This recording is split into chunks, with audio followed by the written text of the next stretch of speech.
Hello, everyone, and welcome to the Real Clear Politics Takeaway for Thursday, April 14th. I'm Tom Bevan, co-founder and president of RCP.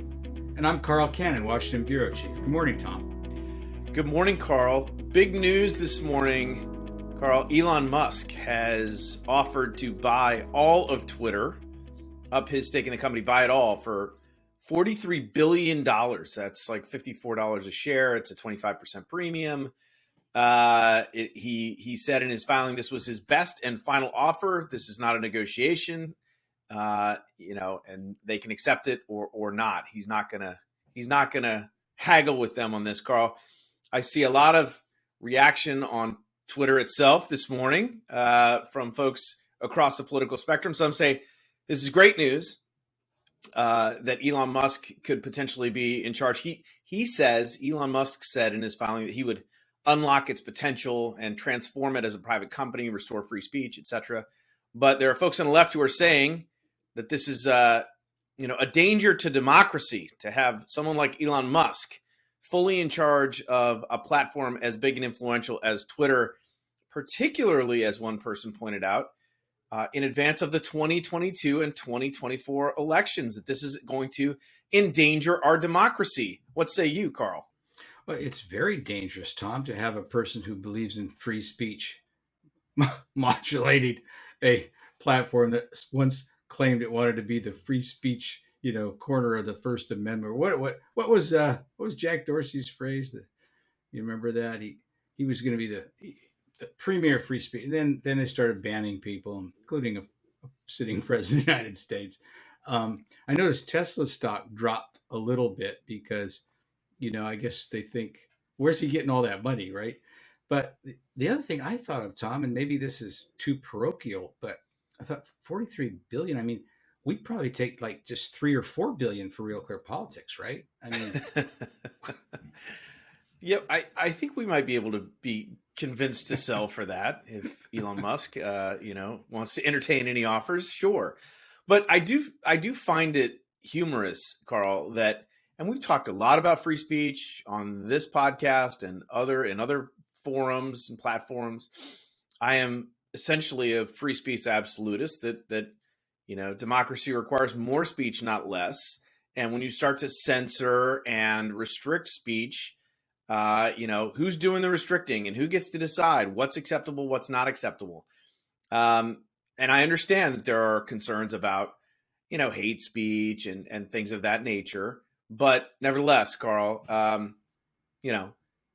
would Elon Musk be? He's sort of an unlikely free speech warrior, I guess. But that's kind of how he's being portrayed now, and how he's a libertarian. Himself. He's a libertarian who believes in unfettered, free. He's a free market capitalist. He's also, by temperament and legacy now, a disruptive force. He disrupted the auto industry. Now apparently he's going to disrupt social media and the media in general. I share, Tom, a concern with you, and I just wish people would think before they speak. When I see journalists talking about restricting speech and not defending the First Amendment, how can we expect college presidents to do it if working journalists won't even do it? So I'm with you, Tom. My instincts on this are libertarian, and I don't know what he has plans for the company. He said in his announcement that Twitter, as president constituted, is not a viable company. Well, what's going to make it viable when he's running it? He hasn't said. And what exactly else can Twitter do? It just seems like an exorbitant amount of money for a platform like that. And I assume he has plans that this is the guy who wants to do away with the internal combustion engine, so he doesn't think small. I imagine he has other plans for Twitter that he's keeping close to the vest. One more subject before we go, Carl. President Biden, there's some talk about his use of the word genocide, which he said in his speech that he gave in Iowa on Monday. Some people are saying, look, this is what it is. And the White House said Biden was, as he did before when he was saying that Putin could remain in power, that he's just expressing his moral outrage. That seems to be the fallback position of the White House when Biden says something that's a little bit, out of school or pushes the envelope too far.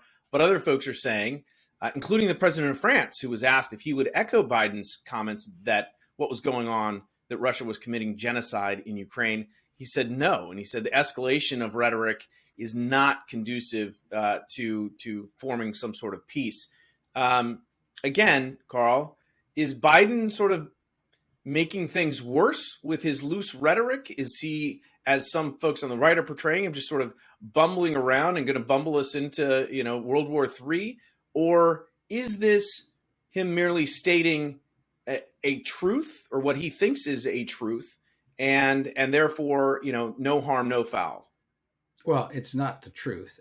He either misspoke or just got carried away with the emotion of it, or doesn't know what the word genocide means. What's happening there is not genocide. It's horrible. It's, to my way of thinking, a series of war crimes have been committed by the Russian military under Putin's leadership. But Joe Biden was a guy, I covered him in the Senate, and his reputation, Tom, was as a windbag. He was a guy who just spoke and spoke and spoke, words spewed from his mouth, hundreds of thousands of them, and some of them are, when you speak that much, some of them are going to be wrong. Some are going to be exaggerated. Some are just going to be plain silly. But he's the sitting president of the United States now, and you'd like him to be more careful. I don't see that this particularly would lead us to World War III or even makes the problem worse, but it doesn't instill confidence in America's allies that you have, the second consecutive president that we've had who's just given a loose talk. It's not a good look for the for the leader of the free world, to use an older expression. All right, we will leave it there for this morning. I'm Tom Bevan, co-founder president of Real Clear Politics. And I'm Carl Cannon, Washington Bureau Chief. And this has been the RCP Takeaway for Thursday, April 14th, 2022.